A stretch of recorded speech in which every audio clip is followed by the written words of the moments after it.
জয়গুরু। শ্রী শ্রী ঠাকুর মাঝে মাঝে সাধারণ সাধারণ ব্যাপার নিয়ে খুবই রহস্য করতেন।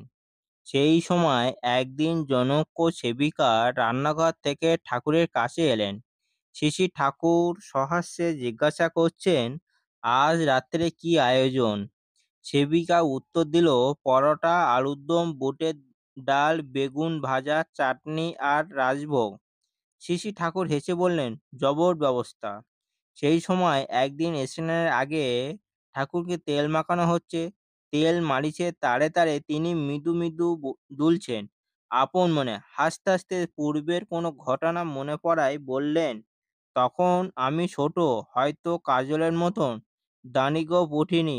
একটা দোকানে বসে আছি। কিশোরী তখন দেখতে মস্ত একটা গুন্ডার মতন। কিশোরীমোহন দাস শ্রী শ্রী ঠাকুরের আদিলীলার অন্তরঙ্গ ভক্ত।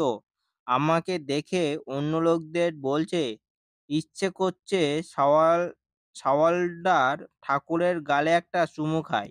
আমি কিছু বললাম না। তারপর থেকে কিশোরী বাড়ি যেতে শুরু করলাম। ওখানে থিয়েটার হতো, এটা ওটা হতো।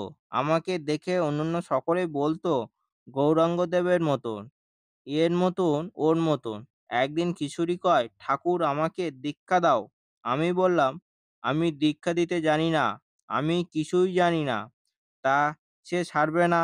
তখন আমি তাকে বললাম, তুমি আমাকে একটা চুমু খেতে চেয়েছিলে, মনে আছে? আজ আমি তোমার গালে ১,০০০ চুমু খাবো। গুনে গুনে তার গালে ১,০০০ চুমু খেলাম। আমার মুখ চুখ ব্যথা হয়ে গেল।